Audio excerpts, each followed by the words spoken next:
বনদস্যুদের যেভাবেই হোক ধরতেই হবে। বাঁকা পথে বন ধ্বংস করা রাজ্য সরকার কোনোভাবেই মেনে নেবেন না।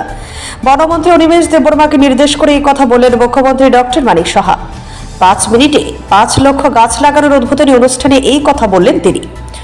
শুক্রবার মোহনপুরের তারানগরের কাছে NH 10-8 বিয়ে সারা রাজ্যব্যাপী 5 মিনিটে 5 লক্ষ চারা গাছ রোপণ কর্মসূচির মূল অনুষ্ঠানে অংশগ্রহণ করেন মুখ্যমন্ত্রী ডক্টর মানিক সাহা। প্রসঙ্গত, বিশ্ব উষ্ণায়ন থেকে পৃথিবীকে রক্ষা করতে হলে একমাত্র উপায়ই হচ্ছে বৃক্ষরোপণ। কাজেই যত বেশি করে বৃক্ষরোপণ করা হবে ততই রোধ করা যাবে উষ্ণায়ন। মুখ্যমন্ত্রী বক্তব্য রাখতে গিয়ে বলেন, গাছ না থাকলে আমাদের জীবনই থাকবে না। অতএব গাছকে রক্ষা করতে হবে এবং গাছ লাগাতে হবে। উন্নয়নের জন্য যদি গাছ কাটতে হয় তাহলে তার 3 গুণা গাছ লাগাতে হবে। মুখ্যমন্ত্রী আরো বলেন, বনদস্যুদের যেভাবেই হোক ধরতে হবে। বাঁকা পথে বন ধ্বংস করা রাজ্য সরকার কোনোভাবেই মেনে নেবেন না।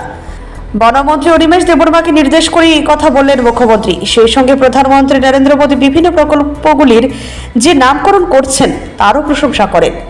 এদিন মুখ্যমন্ত্রীকে বিরাট মিছিল করে নিয়ে আসেন বিজেপির কর্মী সমর্থকরা। অনুষ্ঠানে বনমন্ত্রী অনিমেষ দেববর্মা, কৃষি মন্ত্রী রতন চক্রবর্তী সহ অন্যান্যরা উপস্থিত ছিলেন। তারা নিজ হাতে বৃক্ষরোপণ করেন। প্রসঙ্গত, 2022 সালে 5 মিনিটে সারা রাজ্যে মোট 1 লক্ষ গাছ লাগানো হয়েছিল। পরবর্তী 2023 সাল থেকে 5 মিনিটে 2 লক্ষ গাছ লাগানো হয়েছিল। এবছর মন্ত্রী অনিমেষ দেববর্মার নেতৃত্বে সারা রাজ্যব্যাপী 5 মিনিটে 5 লক্ষ গাছ লাগানো হয়। এই দিনের এই অনুষ্ঠানকে ঘিরে বিজেপি ও মথার সমর্থকদের মধ্যে ব্যাপক উৎসাহ দেখা গিয়েছে। আমাদের এখানে আমাদের প্রভারী আছেন, উনি একদিন এসেছিলেন, কথায় কথায় বলছিলেন, দিল্লির থেকে এসে বলছিলেন যে हम लोग से 10 साल ज्यादा जियोगे। আমি বললাম কেন? বলে দিল্লির যে অবস্থা আমাদের মনে হচ্ছে এখানে বেশি দিন, এত পলিউশন ওখানে, মানে সেই তুলনায় ওনারা এখানে এসে মনে হচ্ছে যে পিওর অক্সিজেন যাকে বলে সেই অক্সিজেন ত্রিপুরাতে এসে এত আমাদের চারিদিকে গাছপালা দেখে ওরা অভিভূত, সবাই ভালোবাসে।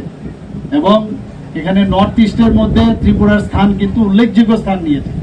আমি মাননীয় বনমন্ত্রী মহোদয়কে আমি বলবো, মাঝে মাঝে যখন খবর আসে যে বিভিন্ন জায়গায় এই বনদস্যুদের কারণে বন কেটে ফেলছে, এর দিকে আমাদের সরকার কোনো অবস্থায় মানে এগুলোকে আমরা মান্যতা দেই না। যেভাবে হোক ওদেরকে আমাদের ধরতে হবে, চিহ্নিত করতে হবে।